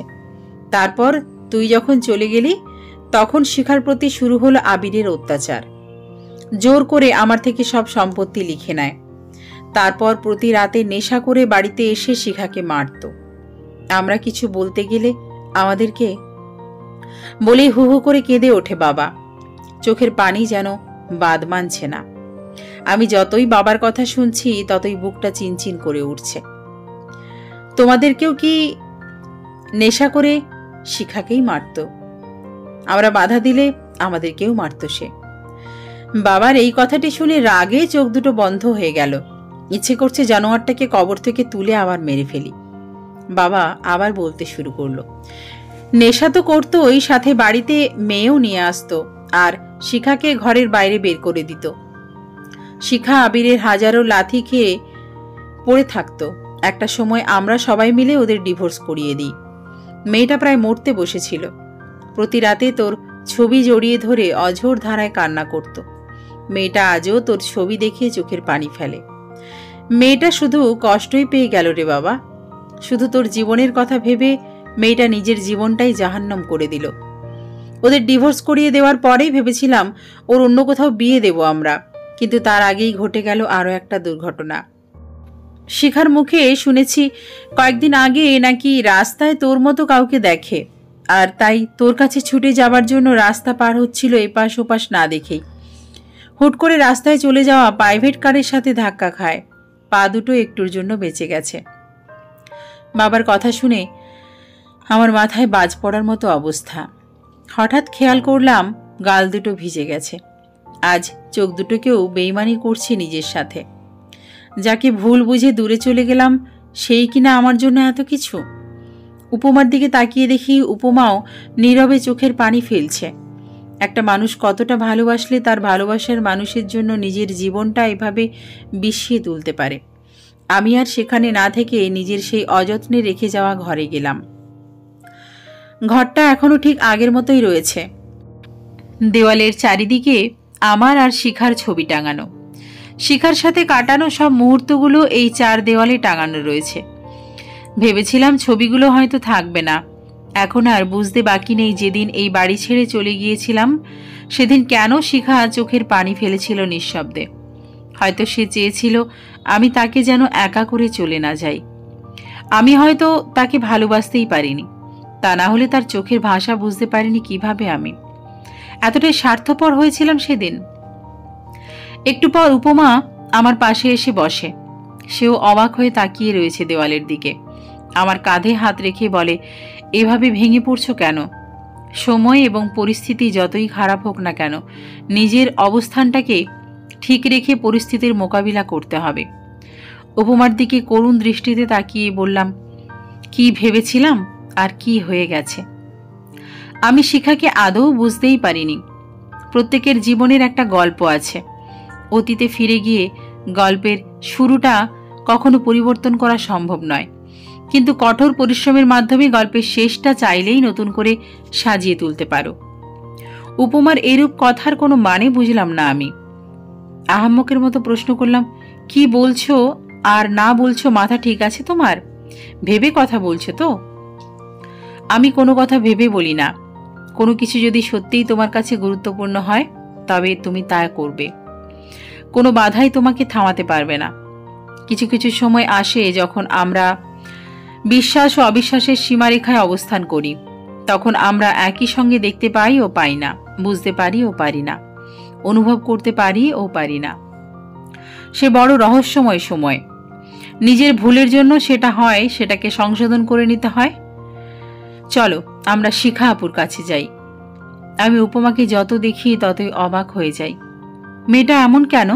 জীবনে এরকম দোটানায় পড়বো সেটা চিন্তারও অধিক বাইরে। এই মুহূর্তে আমরা দাঁড়িয়ে আছি শিখার ঘরের সামনে। পাশে রয়েছে শিখার মা।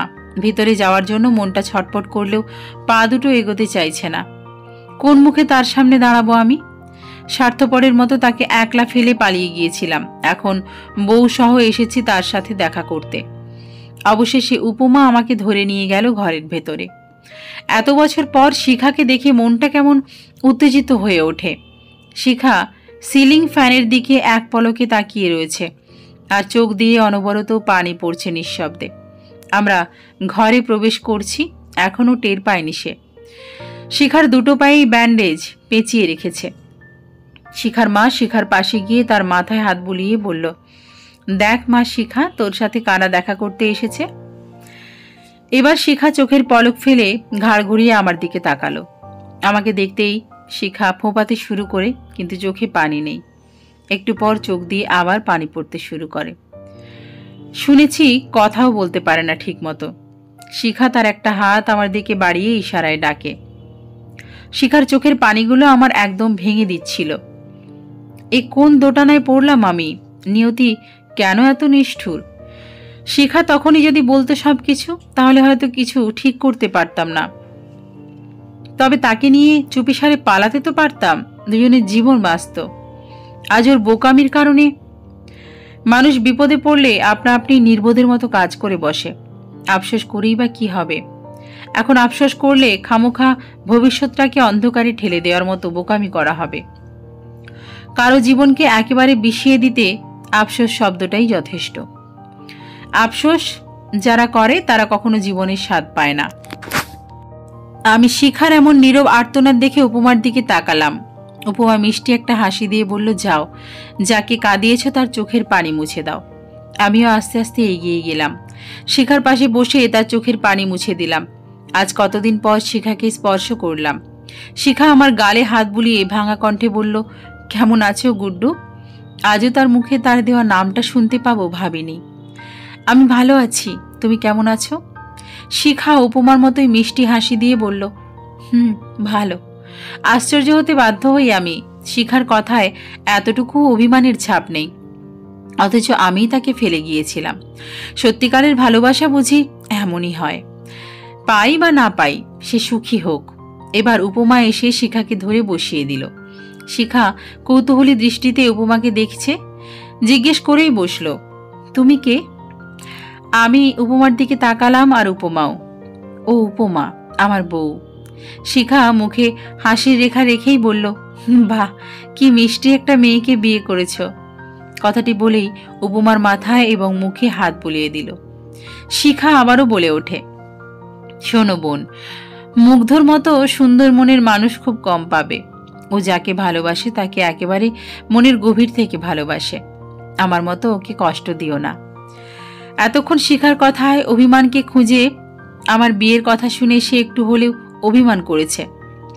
মানুষ অনেক কিছু সইতে পারলেও ভালোবাসার মানুষের পাশে কাউকে খুব সহজে সইতে পারে না। উপমা শিখাকে উদ্দেশ্য করে বলে, আপু তুমি একটু বসো, আমরা আসছি। উপমা আমাকে এবং আন্টিকে ঘরের বাইরে নিয়ে গেল।